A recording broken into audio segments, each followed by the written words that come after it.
नमस्कार दोस्तों, स्वागत है आपका हमारे official YouTube channel GS by नियस सर में। कैसे हैं आप सब? मैं उम्मीद करता हूं स्वस्थ होंगे, मस्त होंगे, अपनी तैयारी में व्यस्त होंगे।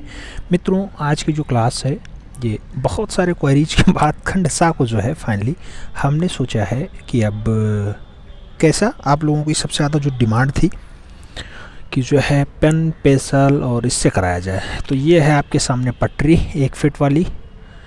मैं कोई ब्रांडिंग नहीं कर रहा हूँ, आपके पास हो जिस भी प्रकाशन की हो वो ले लीजिएगा। इस टाइप से एक चांदा, चाहे ये मिड वाला पार्ट हो तब भी काम चल जाएगा, इतना बड़ा वाला है तब भी चल जाएगा, ठीक। उसके साथ आपके पास ये वाला जो है प्रकार होना चाहिए, एक पेंसिल होनी चाहिए, प्रकार पेंसिल। उसके साथ रबर, कटर और आपका पास पेंसिल, एक स्केच होना चाहिए। हम तो यहाँ रेड कलर का यूज कर रहे हैं, आप लोग जो है ये ब्लैक कलर का यूज करना है, ठीक है। और एक पेन होना चाहिए, इतना पर्याप्त है आपके पेपर के लिए। आपकी परीक्षा 22 तारीख को है। फाइनली एडमिट कार्ड आ चुके हैं। आपने जहाँ एडमिशन लिया हो वहाँ जा करके अपना एडमिट कार्ड कलेक्ट कर लीजिए। हमने एक क्वेश्चंस लिखा है। क्वेश्चन से एक आयत बनाओ जो क्षेत्रफल में त्रिभुज ABC का दोगुना है। ऐसा आपको एक आयत बनाना है। फाइनली मित्रों, मैं दोबारा बोल दूं, यहाँ पे कोई भी डाटा प्रूफ नहीं करना होता, ये याद रखिएगा। कोई भी डाटा प्रूफ नहीं करना होता है। इसमें आपको दिया गया कि भुजा भी इसकी है, जैसे इसमें भुजाओं के नाम दे दिए गए हैं कि जैसे इसमें जो आधार भुजा है, आधार की वैल्यू है, इसका जो आधार है, आधार कहा जा रहा है, इसका नाम है AB और AB की जो वैल्यू दी गई है वो 5 सेंटीमीटर है। इसके साथ कहा जा रहा है कि जो इसकी अन्य भुजाएं हैं AB के साथ, जैसे BC और CA, वे 3 और 4 सेंटीमीटर हैं। अब ये सेक्शन C है, तो आप जानते हैं कि रचना विधि लिखना अनिवार्य हो जाता है। और रचना लिखें, रचना विधि में बोल दूंगा, अगर लिखूंगा तो बहुत टाइम लग जाएगा। रचना विधि लिखना अनिवार्य है। सबसे पहले हम लोग इस फिगर को सॉल्व करते हैं। मित्रों, सबसे पहले आपको एक आयत ही बनाना है। अच्छा, आयत त्रिभुज बनाना है मित्रों। सबसे पहले आपको त्रिभुज बनाना है और त्रिभुज में आधार कह रहा है जो AB है आपका कितना होना चाहिए, 5 सेंटीमीटर होना चाहिए। AB 5 सेंटीमीटर, यानी यहाँ पे आपको पॉइंट रखना है। देखिएगा, यहाँ से स्टार्ट होता है और यहाँ तक आपको आना है। ये आपका 5 सेंटीमीटर है। आराम से आपने 5 सेंटीमीटर लंबी रेखा खींच ली, 5 सेंटीमीटर लंबी रेखा खींची। उसके बाद काम क्या करना है, आपको 90 डिग्री कोण पे डाटा दर्शाना होगा, क्योंकि आप जानते हैं कि जो 3 और 4 है ये क्या दिखाता है, 3 4 5 यानी ट्रिपलेट दिखाता है। और ट्रिपलेट मतलब हो गया कि आपका ऊपर वाला एक जो कोण बनेगा ये 90 डिग्री का होगा, खूब बढ़िया से 90 डिग्री। अब 90 डिग्री कोण हो, अच्छे से दर्शाया जा सके। प्रूफ तो करना नहीं है, लेकिन आपको दर्शाना है कि मान लो आपने AB रेखा ये खींच ली, AB है जिसकी लंबाई कितनी है, 5 सेंटीमीटर है, आपने दे दिया AB। अब कह रहा है BC, B और C कहीं यहाँ पे है और C का जो नाम है यहाँ पे कोई C पॉइंट है। और ये जो C है आपका कितना है, तो ये C कहा जा रहा है कि आपका 3 सेंटीमीटर है। ऐसे देख लीजिएगा, 3 सेंटीमीटर लगभग डाटा आ रहा है हमारा। ये आपका 3 सेंटीमीटर वाला हो गया, इसका नाम C पॉइंट दे दीजिएगा। और इधर 4 सेंटीमीटर लंबी रेखा है। देखिएगा, अच्छे से देखिएगा। बहुत सारे लोग प्रूफ करने की बात करने लगते हैं कि सर प्रूफ करके दिखाइए। अब ये तो मैंने जो है बना दिया है इससे, पेन से, लेकिन आपको करना किससे है, पेंसिल से करना है मित्रों। हमने एकदम एग्जैक्ट वैल्यू खींच के बना दी है, आपको पेंसिल से ही करना है। पेंसिल पे अगर बात करते हैं तो आप मिटा सकते हैं लास्ट में। आपका फाइनली पेपर की बात है, 16 नंबर का प्रश्न है। कितना नंबर, 16 नंबर का प्रश्न है। तो आपको एक एक नंबर सहेजना होगा। एक एक नंबर बटोरने के लिए आपको बहुत मेहनत करने की आवश्यकता होती है। आइए आगे बात करते हैं। अब ये तो आपका भी त्रिभुज हुआ। त्रिभुज का आधार आपने AB दर्शा दिया जो 5 सेंटीमीटर है। आपने जो BC दर्शाया, BC 3 सेंटीमीटर है और जो आपका AC है ये 4 सेंटीमीटर है, आपने दिखा दिया।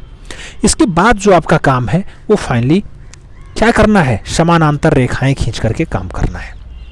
समानांतर रेखाएं कैसे खींचेंगे, आप सबसे पहले ये याद रखिएगा, आपको ये जो AB है, AB ऐसे आराम से प्रकार रखिएगा, इसका अर्धक कोण बनाइएगा। सबसे पहले ऐसे आराम से ऐसे खींच करके और ऐसी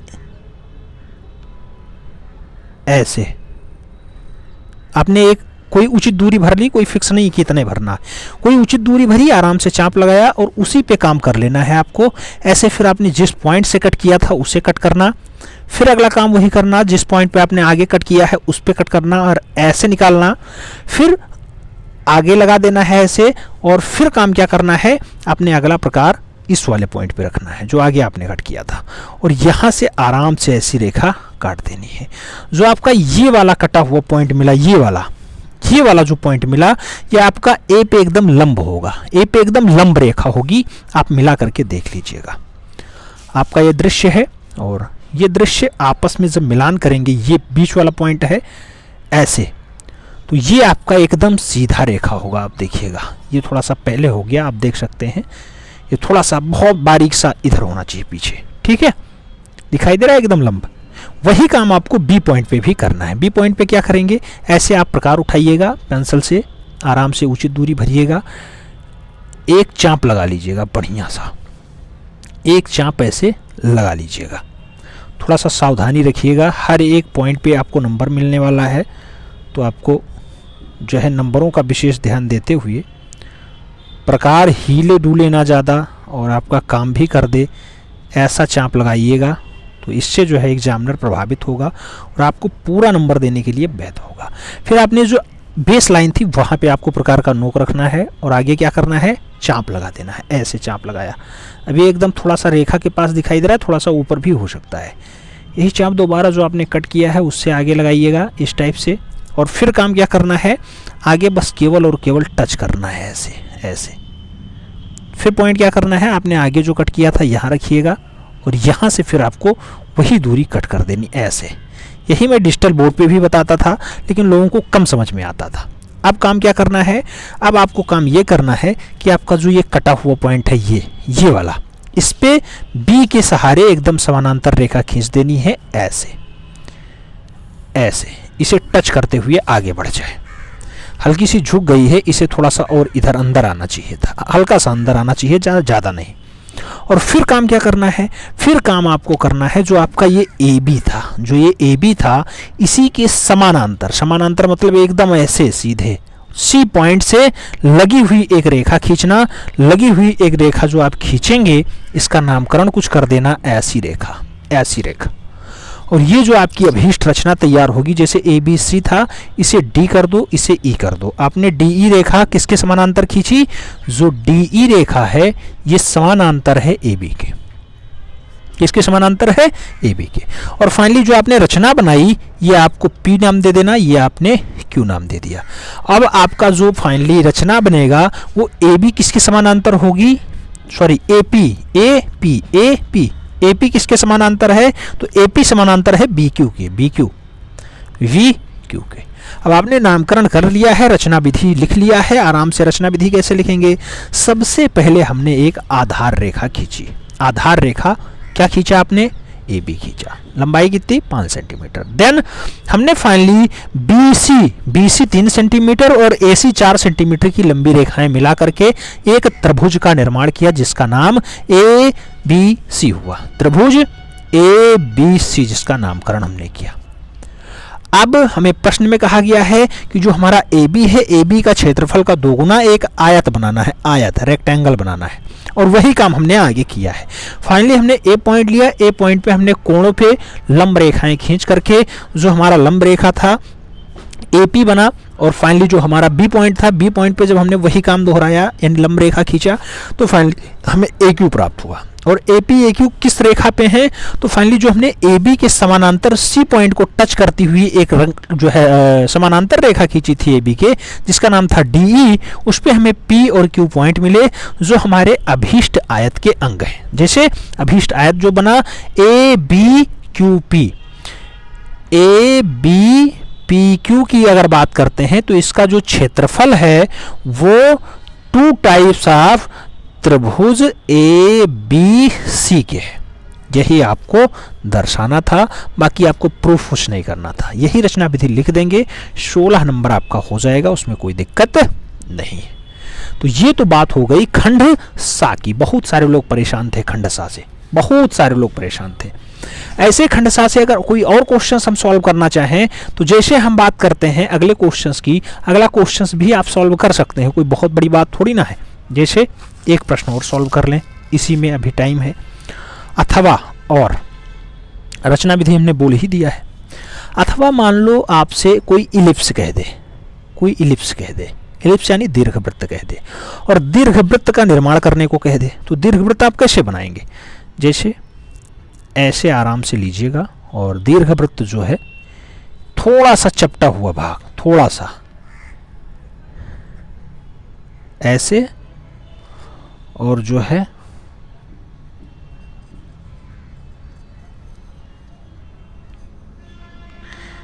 ऐसे, बस इसी का थोड़ा सा चपटा हुआ भाग और लंबा हो जाए। ये थोड़ा गोला आ रहा था, ऐसा और ऐसा हो जाए, ऐसा और ऐसा हो जाए। ये थोड़ा सा लंबा हुआ यानी चपटा हुआ भाग ये आपका इलिप्स कहलाता है। और इलिप्स आपका है, इलिप्स का जो दीर्घ अक्ष है यानी मैक्सिमम वाला अक्ष है वो आपका ये है, मैक्सिमम अक्ष यानी ये दीर्घ अक्षखंड है, जिसका नामकरण कर दीजिए ए बी। ए बी ये क्या है आपका? दीर्घ अक्षखंड है। दीर्घ अक्षखंड मतलब सबसे बड़े बड़े अक्षखंड। और इसमें फाइनली आपको दो नाभियां होती हैं। नाभियां मतलब झुकाव होता है, 2 पॉइंट्स होते हैं, एक नाभि यहाँ, एक नाभि यहाँ आपको दर्शानी होगी। नाभियों का सदैव नाम इसमें नामन और नाटू ही रखना। 2 नाभियां किसी भी दीर्घवृत्त में होती हैं। तो ये तो नाभियों की बात हो गई। उसके बाद आपसे प्रश्न कह रहा है कि जो है कोई एक स्पर्श रेखा खींच दो, कोई भी पॉइंट से एक स्पर्श रेखा खींच दो।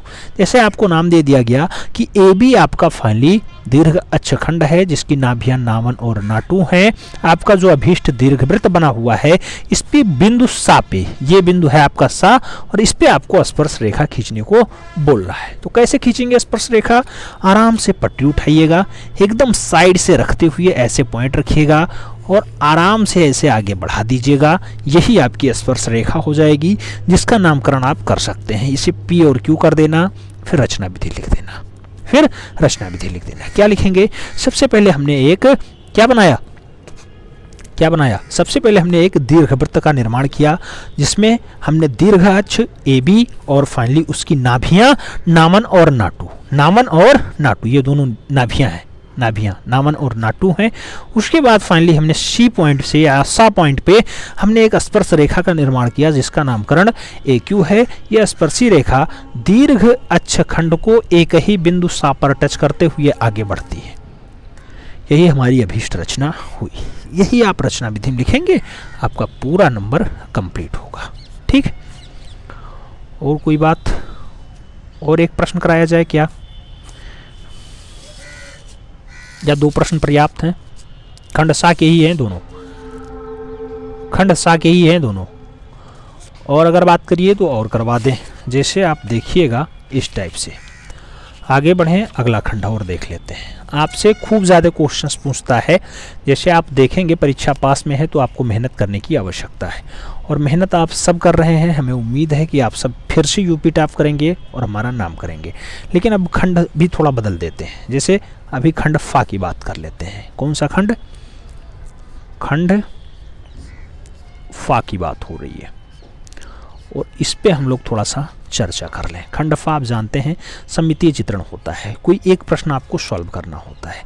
जैसे सबसे ज़्यादा अल्फ़ाबेट पे क्वेश्चंस पूछे जाते हैं। अल्फ़ाबेट की अगर बात करते हैं तो आई अल्फ़ाबेट की बात कर लें आज हम लोग। तो सबसे पहले आराम से एक आधार रेखा खींचनी होती है सममितीय चित्र में। आधार रेखा यहाँ पे थोड़ी सी दिक्कत दे गई। ये है आपकी आधार रेखा। आधार रेखा का नामकरण कर दीजिएगा ए और बी। ए बी आधार रेखा पे आपको 30 डिग्री झुकाव के साथ काम करना है। जो पॉइंट पे आपको खींचना हो, जैसे ये सी पॉइंट पे हमें खींचना है, तो ये सी पॉइंट लीजिएगा, ऐसे चांदा लगाइएगा। ये वाला जो चांदा का ये वाला आकार है एकदम सीधी रेखा पे हो, जिस पॉइंट पे करना हो ये एकदम सीधी पे हो। ऐसे देखिए एकदम क्लियर दिखाई दे रहा है, एकदम सीधी रेखा पे है। हाँ है। फिर आपको 90 डिग्री के साथ पॉइंट लगा लेना है, और इधर 30 डिग्री यानी 30 डिग्री ये है, और इधर भी आपको 30 डिग्री के साथ रेखाएं खींचनी होती हैं, तो इधर भी पॉइंट लगा लेना है। अब इसे हटा देना है। हटा दिया आपने। अब आपको आपसी रेखाएं आपस में मिलान कर देनी है। जैसे सी पॉइंट से आपने आगे लगाया था, ये 30 डिग्री झुकाव हो गया दाहिने साइड वाला। सी पॉइंट से ही 30 डिग्री झुकाव के साथ आपको बायां साइड भी खींचना होगा। जैसे ये सी पॉइंट है और ये आपका है अभीष्ट पॉइंट। आराम से इसे मिलान कर दीजिए। ये आपका हो गया सी, तो इसे पी नाम दे दीजिए, इसे क्यू नाम दे दीजिए, पी क्यू। 90 पॉइंट वाला ये आपका रखा ही है। अब मान लो अगर अक्षर आई आपको बनाना है, तो आई को कितना सेंटीमीटर लंबा रखना है, तो आपने कहा 7 सेंटीमीटर लंबाई होनी चाहिए। काट जो है 1 वर्ग सेंटीमीटर होना चाहिए, 1 वर्ग सेंटीमीटर होना चाहिए। हमने कहा चलो अच्छी बात है, आओ बना देते हैं। कैसे आई बनाएंगे? लंबाई 7 सेंटीमीटर है, यानी जो हमने सीधा पॉइंट लगाया था ये वाला, ये 90 डिग्री के साथ है। अब इस पे आपको 7 सेंटीमीटर लंबी रेखा खींचनी है। 7 आपका यहाँ आ रहा है, ये है सी, ये है 7, वो है सिधाई, एकदम ऐसी 7 सेंटीमीटर लंबी रेखा खींच लेना। खींच लिया आपने। आई का निर्माण करना है। अब आपको काम क्या करना है? अब आपको फाइनली हमने कहा था 1 सेंटीमीटर इस पे आना है। 1 सेंटीमीटर कैसे आएंगे? ऐसे रखिएगा, 1 सेंटीमीटर जहाँ पड़े देखिए अच्छे से, ये पॉइंट है आपका 1 सेंटीमीटर, इधर लगा लीजिए। वही काम इस पे भी करना है, सी क्यू पे भी। सी क्यू पर भी 1 सेंटीमीटर यहाँ सी रखिए, यहाँ सेंटीमीटर देखिए, ये पॉइंट आया। इस पॉइंट पे आराम से ऐसे लगा लीजिए। फिर काम क्या करना है? फिर आपको ऊपर वाले पर भी यही कर लेना है, जैसे आपने नीचे किया है सेम वही काम। इस वाले पॉइंट से इस वाले पॉइंट को लगा लीजिए, ये आपका है 1 सेंटीमीटर। वही काम इधर भी कर लेना है, ये है 1 सेंटीमीटर और ये है आपका सी पॉइंट, ऐसे। अब आपस में मिलान कर देना है 7 ही सेंटीमीटर रख करके, ऐसे रखिएगा। ये आपका 7 सेंटीमीटर हुआ और ये आपका पॉइंट हुआ। देखिए आराम से सीधा खींचिएगा जहाँ तक आपका 7 सेंटीमीटर आता है। देखिए इससे होगा क्या कि ये काट बराबर होगा, यहाँ भी 1 ही सेंटीमीटर होगा, यहाँ भी 1 ही सेंटीमीटर होगा। ऐसे काम इस पे भी करना है। इस पर भी आपको 7 सेंटीमीटर लंबी रेखा खींचनी है। कर लीजिए, आराम से हो जाएगा, क्या दिक्कत है। 7 सेंटीमीटर यहाँ रखना है, ये 7 है आपका, और ये आपका फाइनली रेखा होगा। कैसे? ये और ये। देखिएगा पॉइंट जरूर ध्यान देना है, पॉइंट पे ही काम होगा आपका। ये आपने अभीष्ट रेखा खंड तैयार किया। तो यहाँ पर भी आपको दूरी 1 ही सेंटीमीटर है, यहाँ पर भी 1 ही, हर जगह बराबर है। काट पे विशेष ध्यान दे दिया आपने। अब फाइनली जो आपने ये पॉइंट खींचा था, ये इसका कुछ नामकरण कर दीजिए। जैसे पी क्यू हो गया है, इसको नाम दे दीजिए आर, इसको नाम दे दीजिए एस, इसको नाम दे दीजिए टी, इसको नाम दे दीजिए क्यू, टी यू नाम दे दीजिए यू, टी यू और इसका नाम जो है सी, तो इसका नाम आप दे दीजिए डी, इस वाले पॉइंट का डी। अब फाइनली जो आपको आधार रेखाएं खींचनी है आपस में मिलान वाली, वो ऐसे खींचनी है। जैसे ये सी आर है, ये सी आर, तो सी आर के समानांतर आपको डी एस मिलाना है। डी एस कैसे के समानांतर होगी? डी एस सी आर के समानांतर होगी। सी आर ऐसे मिलान करिएगा, 1 ही सेंटीमीटर रहेगा। ये वही काम आपको करना है यू और डी के साथ। ऐसे यू डी के साथ कर लीजिएगा, यू डी के साथ हो गया। फिर काम क्या करना है? आपको कोई एक पॉइंट एक्स्ट्रा लेना होगा और उस पॉइंट पे आपको काम करना होगा। उस पॉइंट पर भी आपको लंब रेखा यानी समानांतर रेखाएं खींच करके, जो डी एस था इसके समानांतर आपको ई नाम दे दीजिए। तो आपने जो यू डी खींचा है, यू डी किसके समानांतर होगी? एस ई के समानांतर होगी। ये आपका एस ई है, ये एस ई है। यू डी एस ई के समानांतर है, डी एस जो है यू ई के समानांतर है। और फाइनली जो आपका अभीष्ट काट है, यहाँ पर भी 1 ही सेंटीमीटर स्क्वायर दिखाई दे रहा है। तो इस टाइप से आप कोई भी अल्फ़ाबेट बना सकते हैं। ये तो हमने अल्फ़ाबेट आई का बात किया। अगर एल की बात होगी, इस पर आपको एल आना होता, आराम से बना सकते थे। उम्मीद करता हूँ पूरा समझ में आ गया होगा। जो लोग इल्ज़ाम लगा रहे थे कि आप ऐसा नहीं पढ़ा सकते हैं, ऐसा नहीं करा सकते हैं, उन सभी को हम बताना चाहेंगे कि अगली बार भी हमने ही पढ़ाया था, यूपी टॉपर हमारे यहाँ से ही था। और जैसा मैं पढ़ाता हूँ सेम टू सेम भाषा में अब तो बहुत सारे लोग आ गए हैं। लेकिन आपको समझ में आना चाहिए कि जब हम पढ़ा ही नहीं सकते तो फिर कुछ काम भी नहीं कर सकते, यानी कि अगली बार का दावा भी हमारा झूठा होगा। ऐसा कुछ भी नहीं है। ऐसी भ्रांतियाँ दिमाग से निकाल दीजिए, आराम से तैयारी करिए। और तैयारी करेंगे तो निश्चित रूप से आप सफल होंगे। और यहाँ पे अगर आप अच्छा स्कोर करते हैं तभी आप अपनी परीक्षा हाल में भी बेटर कर पाएंगे और आपका टीजीटी का पेपर भी अच्छा जाएगा। उम्मीद करता हूँ सब कुछ बढ़िया होगा। चलिए मिलते हैं शो में, तब तक के लिए दिल से सल्यूट। जय हिंद।